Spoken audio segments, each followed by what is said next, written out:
क्या कहेंगे चुनाव आयोग के इस कदम को, आप किस तरीके से देखते हैं? वो चुनाव आयोग जन जागरण अभियान चला रहा है। जन जागरण में वो लोगों के सवालों के उत्तर नहीं दे रहे हैं हाँ। और लोगों को सेटिस्फाइड नहीं कर पा रहे हैं, बल्कि लोग उनको कह रहे हैं कि इसको हटाओ। जहां भी जा रहे लोगों का सहयोग नहीं, उनको प्रशासनिक मशीनरी का केवल इस्तेमाल कर रहे हैं। जो सरकारी मशीनरी है उसका इस्तेमाल कर रहे हैं। जनता में कोई उसके लिए सहयोग करने के लिए खड़ा नहीं है। क्या लगता अगर है? मान लो ये मशीन ईमानदार थी और इससे फ्री फेयर एंड ट्रांसपेरेंट चुनाव हो सकता है, तो अमेरिका नहीं कर रहा है। वो तो भारत से ज्यादा एडवांस टेक्नोलॉजी वाला है। जापान है, जर्मनी है, वो एडवांस टेक्नोलॉजी के देश है भारत से ज्यादा। वो नहीं कर रहे क्योंकि वहां की प्रजा का इस पर विश्वास नहीं है। भारत में ये लोगों के जानकारी के अभाव का इस्तेमाल कर रहे हैं और हम लोग ईवीएम के विरोध में हैं। मैं आपको ये मामला ईवीएम का कांग्रेस और बीजेपी और कांग्रेस के बीच का मुद्दा नहीं है। सुप्रीम कोर्ट ने 8 अक्टूबर 2013 को कहा कि ईवीएम मशीन के द्वारा फ्री फेयर एंड ट्रांसपेरेंट चुनाव नहीं हो सकता, इसलिए पेपर ट्रेल मशीन लगाया जाए। मगर पेपर ट्रेल लगाया जाता है, उसकी गिनती नहीं होती, तो लगाने का कोई मीनिंग है नहीं। जैसे औरतें शादी में जाना है, कार्यक्रम में जाना है तो झुमके पहन लेती है और शादी से जाने के बाद घर में फिर उतार के रख देती है। उसी तरह से वो जो पेपर ट्रेल मशीन है, वो पेपर ट्रेल मशीन लोगों को बेवकूफ बनाने के लिए लगा देते हैं और काउंटिंग करने के लिए उसको छोड़ देते हैं। उसका काउंटिंग नहीं होता, काउंटिंग केवल ईवीएम का होता है। ईवीएम में ही तो गड़बड़ी हो रही है। क्या वजह हो सकता है? लगातार प्रूफ दिए जा रहे हैं, लाइव हैक करके भी दिखाया जा रहा है, तमाम आवाज उठने के बाद भी चुनाव आयोग मानने को तैयार नहीं है कि ईवीएम हैक हो सकता है। ये बीजेपी का अपॉइंटेड आदमी है, जो चीफ इलेक्शन कमिश्नर है, और वो बेंट अपॉन है कि तीसरी बार भी बीजेपी को चुनाव जितवाना है। और ईवीएम के ट्रांसपोर्टिंग चल रहा है सारे देश भर में, लोगों का उस ऊपर ध्यान ना जाए, इसके लिए अयोध्या का मामला उठा रहे। आपको जानकारी होनी चाहिए कि सारे देश भर में ईवीएम ट्रांसपोर्टिंग हो रहा है अपने अपने चुनाव क्षेत्रों में। लोग उन गाड़ियों को रोक सकते हैं, उन गाड़ियों को ध्वस्त कर सकते हैं, पकड़ सकते हैं। उस पर से लोगों का ध्यान हटाने के लिए आरएसएस भाजपा के लोगों ने अयोध्या का मामला उठा लिया, तो सारे लोगों का अटेंशन अयोध्या की तरफ है और ये लोग ट्रांसपोर्टिंग कर रहे हैं ईवीएम। तो ये प्लानिंग के तहत हो रहा है। तो भाजपा सफल होते दिखाई दे रही है कहीं ना कहीं। मतलब भाजपा और केंद्र सरकार और चुनाव आयोग, ये तीन लोगों की मिली भगत हो रही है। इसके विरोध में अगर इन लोगों ने ईवीएम को हटाने का काम नहीं किया तो चुनाव के बाद बहुत भारी हिंसा हो सकती है आने वाले समय में। आप क्योंकि देखो, हाँ। शांतिपूर्ण अगर चुनाव होते हैं, फ्री फेयर एंड ट्रांसपेरेंट चुनाव होते हैं, तब तो लोगों का यकीन रहेगा। और यकीन अगर नहीं रहेगा तो फिर तो लोगों की हिंसा की तरफ लोगों का रास्ता जाएगा।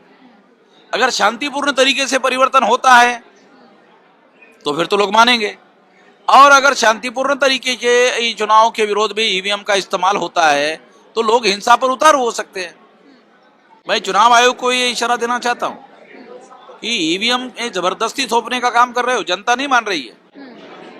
आने वाले समय में आप भी ईवीएम के खिलाफ बैठक करने वाले, मोर्चा करने वाले? हमारा घोषित मोर्चा है 31 तारीख का, लाखों लोगों का, सारे देश भर से लोग आ रहे हैं।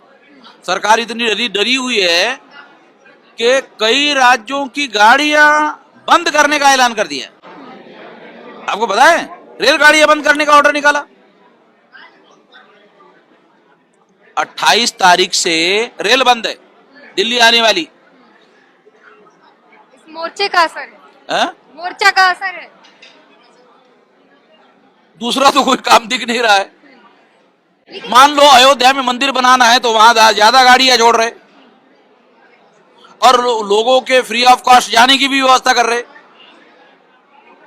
हम तो बोल रहे नहीं, हम तो टिकट निकाल कर जाएंगे, हमारे सारे देश भर से लोग टिकट निकाल कर जाएंगे। हमको जनरल टिकट निकाल कर जाना है। हम नहीं बोल रहे कि डब्बे में कब्जा करो, नहीं, अपना जनरल टिकट निकालो, जाओ।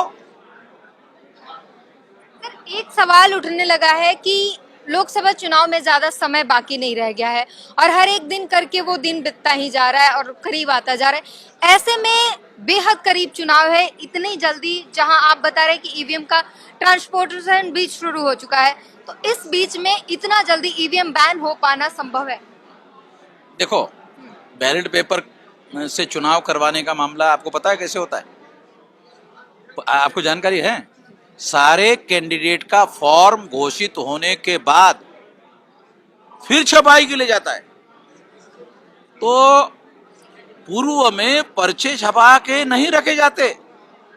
जो बैलेट पेपर है वो मान लो एक लोकसभा क्षेत्र है, वहां कितने कैंडिडेट खड़े रहने वाले हैं चुनाव आयोग को पहले पता थोड़ी होता है।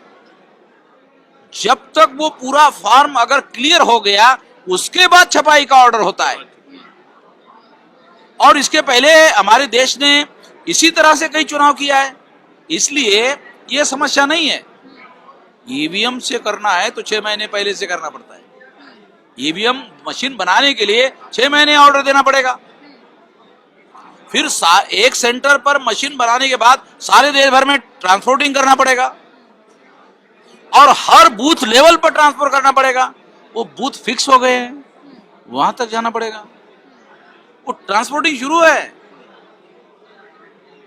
तो एक दलील ये भी दी जा रही कि इतनी जल्दी संभव नहीं है, दूसरा इसमें खर्चे ज्यादा आ जाएंगे, बूथ लूटे जाएंगे, तमाम तरीके की इसमें दलीलें हैं। जो बूथ लूटने का मुद्दा था इसी को आधार बनाया था ईवीएम लाने के लिए। वो छुट्टे में लूटते थे, गट्ठे में लूट रहे। वो छुट्टे में लूटते थे, ये गट्ठे में लूट रहे। वो छुट्टे में लूटते थे तो पकड़े जाते थे, ये अंदर ही खेल चल रहा है, ये पकड़े भी नहीं जाते।